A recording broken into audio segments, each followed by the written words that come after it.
Hello students, I am Grishma Dalal from Faculty of Pharmacy, Dr. Subhash Technical Campus. In Pharmaceutical Engineering, we are going to focus on size separation. This is 1.1. In size separation, first of all, we are going to see some of the basic things. Like first is definition. Size separation is a unit operation that involves the separation of a mixture of various sizes of particle into two or more portions by means of screening surfaces. So you have to be little bit understandable that you have to separate two non-uniform particles. Sieving, sifting, classifying or screening are the synonym that can be used instead of size separation. Size reduction of a solid material never gives particle of same size, but gives particle of varying size, that is distributes in different size. We have seen about size reduction basics, and as you know that size reduction is coarse particle and fine particle, right? So here, whenever you perform size reduction, you will notice in practical that you will never get same size of the particle. These material must be subjected to separation technique to obtain narrow size range. As far as possible, size separation is included as an integral part of size reduction process. There are many industries that link directly from size reduction to size separation. Screening is a method of separating particles according to size alone. Particles can be separated into individual size using sieves. The final portion consists of a more uniform size.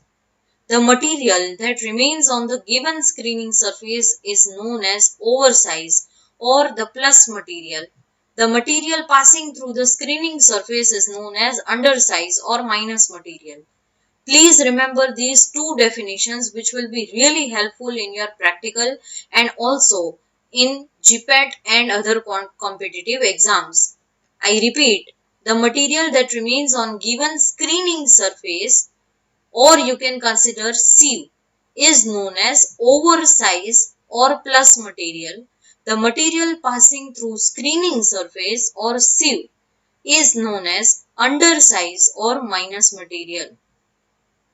What are the applications of size separation as a method to determine particle size and distribution? So this can be really important method if you want to determine particle size and particle distribution, which are also useful in production of tablet and capsules. Next is as quality control tool for analysis of raw material such as aspirin, griseofulvin, etc. to test the efficiency of size reduction equipment or process. To optimize the process conditions such as method of agitation, time of screening, feed rate, etc. to recover valuable products or byproducts. To prevent environmental pollution. Now there are some of the official standards for powders. They are, I have already said about this in size reduction, that according to coarse and fine powders, these are classified. Indian Pharmacopoeia has prescribed some of the powder specification, and according to the degree of coarseness or fineness is expressed with reference to nominal aperture size of the sieve through which powder is able to pass. So here is it. Here are the grades of powders and sieve number as per Indian Pharmacopoeia. As you can see, grade of the powder are coarse, moderately fine, fine and very fine. As you can see, the second column is about sieve through which all particles must pass. So these are nothing but sieve number. We will study about sieve numbers in our coming video. Moderately coarse 22, coarse 10, moderately fine 44, fine 85, very fine 120. Sieves through which not more than 40% of particles pass. That's about third column. Coarse 44, moderately coarse 60, moderately fine 85, fine and very fine are not specified. Please remember this table. This will be extremely useful in the theoretical examinations as well as for GPAT and other higher competitive examinations. Sieves and specifications. So now let us see. Sieves are the simplest and sieving is the most frequently used method for size separation. Wire cloth with square meshes. These are some of the types of the sieves that are wire cloth with square type of mesh, woven from wire or brass, bronze, stainless steel or any suitable material. These are woven. Next is sieves should not be coated or plated. You should be very careful about this point. There must be no reaction between the material of the sieve and the substance to be sieved. That is also one of the most important points to be covered. So here are some of the applications of various mill screen configurations of perforated screen.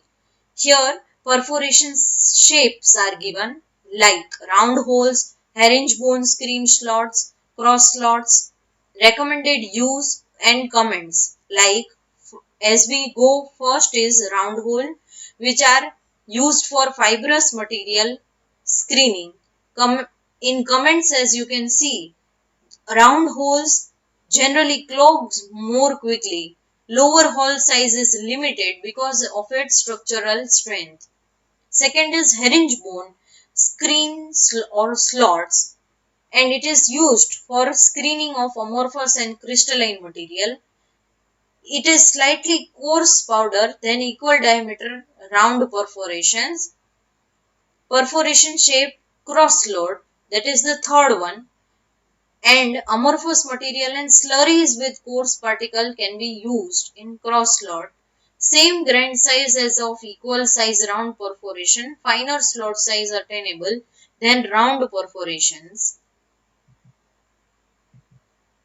These are some of the example of the image. This is round hole, example of round hole sieves. This type of shape is of herringbone, and this type as you can see is cross slot, and also as you can see herringbone is also available here. Thank you so much. We will continue size separation in our coming video. Thank you.